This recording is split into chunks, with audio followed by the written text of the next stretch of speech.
मित्रों, वैसे तो भारत का बच्चा बच्चा मर्यादा पुरुषोत्तम भगवान श्री राम के जीवन की वनवास वाली कहानी को परिचित है। लेकिन क्या आप सभी जानते हैं कि आखिर भगवान श्री राम को 14 वर्ष का वनवासी क्यों दिया गया था? नमस्कार दोस्तों, आप सभी का एक बार फिर से स्वागत है हमारे चैनल पर। मित्रों, जिस तरह कहा जाता है कि घटना या कार्य के पीछे कोई ना कोई कारण जरूर होता है, वैसे ही भगवान श्री राम के लिए माता कैकेयी ने 14 वर्ष का ही वनवास क्यों मांगा, 13 या 15 किसी अन्य वर्ष का क्यों नहीं मांगा? इसके पीछे कई कारण बताए जाते हैं।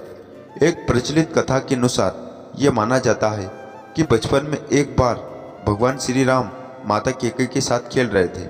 खेलते खेलते भगवान राम ने माता कैकेयी की आंखों को अपने दोनों हाथों से बांध रखा था और उनसे कहने लगे, अगर मैं आपसे एक वरदान मांगू तो क्या आप वो वरदान मुझे देगी? माता कैकेयी बोली, पुत्र, तुम्हें जो मांगना है मांगो, तुम मुझे अत्यधिक प्रिय हो, मैं तुम्हें कैसे मना कर सकती हूँ?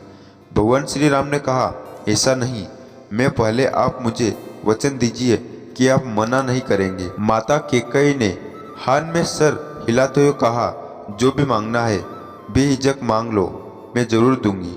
राव प्रभु श्री राम ने कहा कि मानते बड़े होकर जब मेरा राज तिलक होगा तो आप उससे पहले ही पिताश्री से मेरे लिए 14 वर्ष का वनवास मांग लेना और अयोध्या का सिंहासन भरत को दे देना। इस पर माता कैकेयी आश्चर्यचकित होकर बोली, ये क्या कह रहे हो? आप क्यों मुझसे इतना बड़ा पाप करने के लिए कह रहे हो? इस पर प्रभु श्री राम ने माता कैकेयी को कहा और समझाया और कहा, मैंने पृथ्वी पर अपने भक्तों का उद्धार करने के लिए अवतार लिया है। अगर मैं राज्य के चक्कर में फंस कर रह गया कि जिन राक्षसों को विनाश मुझे करना है वो सब जीवित रह जाएंगे और मेरे जो भक्त दर्शन की आस लगाए बैठे उनकी तपस्या अधूरी रह जाएगी। तो साथियों, इसलिए जब महान राम बड़े हुए तो माता कैकेयी ने उनके लिए राजा दशरथ से 14 वर्ष का वनवास मांगा। लेकिन वनवास से संबंधित और भी कहानियां हैं जो प्रचलन में है। कुछ लोगों का मानना है कि भगवान श्री राम ने माता कैकेयी से 14 वर्ष का वनवास इसलिए मांगने को कहा था क्योंकि जिस दिन वनवास मांगा था उस दिन से रावण के जीवन की मात्रा 14 वर्ष ही बचे हुए थे। इसके अलावा उसके बारे में एक अन्य कथा के अनुसार एक बार राजा दशरथ अपनी पत्नी कैकेयी के साथ भ्रमण कर रहे थे। भ्रमण के दौरान उनके सामने बाली आ गया। बाली ने राजा दशरथ को चुनौती दे दी। कोई कहा कि दशरथ, या तो मेरे साथ युद्ध करो या फिर अपना राजकुमार मुझे सौंप दो, या फिर अपना राज मुकुट मुझे सौंप दो। राजा दशरथ बाली से युद्ध करने में असमर्थ था तो उन्होंने अपना राज मुकुट बाली को देना ही उचित समझा। ये अपमान माता की कैकेयी को सहन नहीं हुआ और उन्होंने आगे चलकर श्री राम से अपना राज मुकुट वापस लेने के लिए कहा और उनके लिए भगवान दशरथ से 14 वर्ष का वनवास मांगा। इसलिए भगवान श्री राम जब वनवास को गए तो उसी दौरान उन्होंने अहंकारी बाली का वध किया।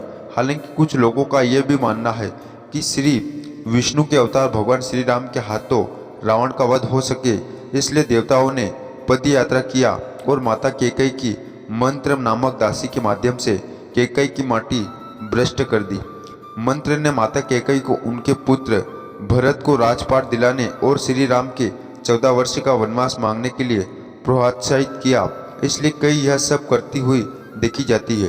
इन सबके साथ कुछ यह भी मानते हैं कि त्रेता युग में यह माना जाता है कि यदि कोई व्यक्ति 14 वर्ष तक वनवास में रहे तो वह भविष्य में भी कभी राजा नहीं बन सकता। इसलिए माता कैकेयी ने 13 या 15 नहीं, केवल 14 वर्ष का वनवास मांगा। मित्रों, वनवास के दौरान भगवान श्री राम को बड़े ही कठिन नियमों का पालन करना पड़ा। बताया जाता है कि उनका वनवास के दौरान किसी भी नगर में जाना वर्जित था। पूरे 14 वर्ष उन्हें केवल अलग अलग वनों में ही भटकना था। आगे हम जानते हैं कि वनवास के दौरान भगवान श्री राम किन किन स्थान पर गए। पत्नी सीता और भाई लक्ष्मण के साथ भगवान श्री राम रथ पर बैठकर अयोध्या से निकलकर सबसे पहले तमसा नदी के तट पर पहुंचे। इस दौरान अयोध्या की पूरी प्रजा उनके पीछे पीछे तमसा के तट पर आई। पूरी प्रजा उनके साथ वनवास जाने की जिद कर रही थी, इसलिए उन्होंने अपना पहला डेरा तमसा नदी के तट पर ही डाला।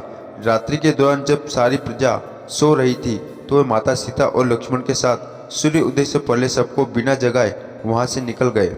इसके बाद वे अपने मित्र निशाजराज की नगरी श्रृंगवेश्वरपुर के पास वनों में पहुंचे और एक दिन वहीं विश्राम किया। अगले दिन उन्होंने अपने रथ चालक और सुमत को रथ अयोध्या वापस ले जाने का आदेश दे दिया और आगे की यात्रा पैदल ही आरंभ की। आगे उन्होंने केवट की नाव के सहारे से गंगा नदी पार की और उरई गांव उतारे। फिर वहां से पैदल पैदल वह प्रयागराज पहुंचे। प्रयागराज पहुंचकर उन्होंने त्रिवेणी के दर्शन किए और फिर मुनि भारद्वाज के आश्रम के लिए रावण को गए। मुनि भारद्वाज के पास पहुंचकर उन्होंने उनसे रहने के लिए उत्तम स्थान के बारे में पूछा तो मुनि भारद्वाज ने उन्हें चित्रकूट के बारे में बताया। इसके बाद भगवान श्री राम माता सीता और लक्ष्मण के साथ यमुना को पार कर चित्रकूट पहुंचे। चित्रकूट में उन्होंने महर्षि वाल्मीकि से बेहदी और इसके बाद मंदाकिनी धारा के पास कुटिया बनाकर रहने लगी। इसी जगह भारत अपने मंत्रियों समेत भगवान श्री राम को अयोध्या वापस ले जाने के लिए आए थे, लेकिन भगवान श्री राम ने जाने से मना कर दिया और भरत को पुनः अयोध्या लौट जाने का आदेश दिया। चित्रकूट के बाद भगवान श्री राम ने दंडकारण्य की ओर प्रस्थान किया। यहाँ पहुंचकर उन्होंने ऋषि और माता अनुसुईया से भेंट की। ऋषि अत्रि और माता अनुसुईया का आशीर्वाद लेने के बाद वे आगे बढ़े और उनका विरुद्ध नामक राक्षस से सामना करना हुआ तथा भगवान ने उसका वध किया। प्रभु श्री राम ने अपने वनवास के ज्यादातर वर्ष दंडकारण्य वन में ही व्यतीत किए और उन्होंने कई राक्षसों का वध किया। दंडकारण्य में ही उनकी भेंट अगस्त्य मुनि से हुई। उन्होंने भगवान श्री राम को गोदावरी नदी के किनारे पंचवटी में अपना अगला पड़ाव बनाने का कहा। पंचवटी में ही उनकी भेंट जटायु के साथ हुई। जटायु पंचवटी में भगवान श्री राम की कुटिया के बाहर प्रहरी के रूप में तैनात रहे। इसी जगह पर सूर्यपंखा भगवान श्री राम का देखकर उन पर मोहित हो गई थी। बाद में लक्ष्मण ने उसकी नाक काट दी। इसी कुटिया से बाद रावण अपने मामा मारीच की मदद से माता सीता का अपहरण करके ले गया था और अपहरण रावण के प्रहरी के रूप में तैनात जटायु की भी हत्या कर दी। जब भगवान श्री राम घायल जटायु से उनके अंतिम समय में मिले तो उन्होंने भगवान श्री राम को बताया कि रावण माता सीता का अपहरण करके उन्हें दक्षिण दिशा की ओर ले गया है। जटायु का अंतिम संस्कार कर ली श्री राम और लक्ष्मण आगे बढ़े और यह उनके मुलाकात माता शबरी से हुई। या उन्होंने शबरी के दिए झूठे बेर खाए तथा शबरी ने उन्हें किष्किंधा नरेश बाली के छोटे भाई सुग्रीव का पता बताया। आगे चलकर भगवान श्री राम ऋषिमुख पर्वत पर पहुंचे और यह उनकी भेंट सुग्रीव हनुमान जामवंत आदि से हुई।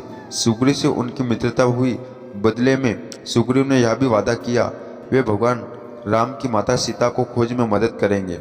बाली का वध करने के बाद सुग्रीव को उनका राज्य वापस तिलक कर भगवान श्री राम लक्ष्मण के साथ दुश्मन और पर्वत पर निवास करने लगे।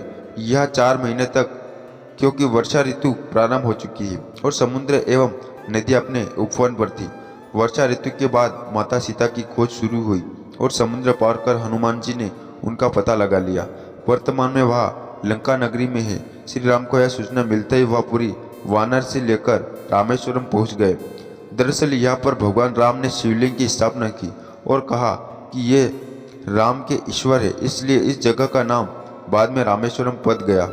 इसके बाद उन्होंने वानरसी के साथ मिलकर पाल का निर्माण किया और इस पाल के माध्यम से लंका पहुंचकर उन्होंने नुवारा पर्वत श्रृंखला पर अपना डेरा डाला और रावण से युद्ध कर अंत में उसका वध किया। तो दोस्तों, ये थी भगवान श्री राम की यात्रा पूरी कहानी।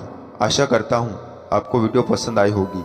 वीडियो अच्छी लगी हो तो लाइक करें, शेयर करें और ऐसे ही वीडियो देखने के लिए हमारे चैनल को सब्सक्राइब करना ना भूलें।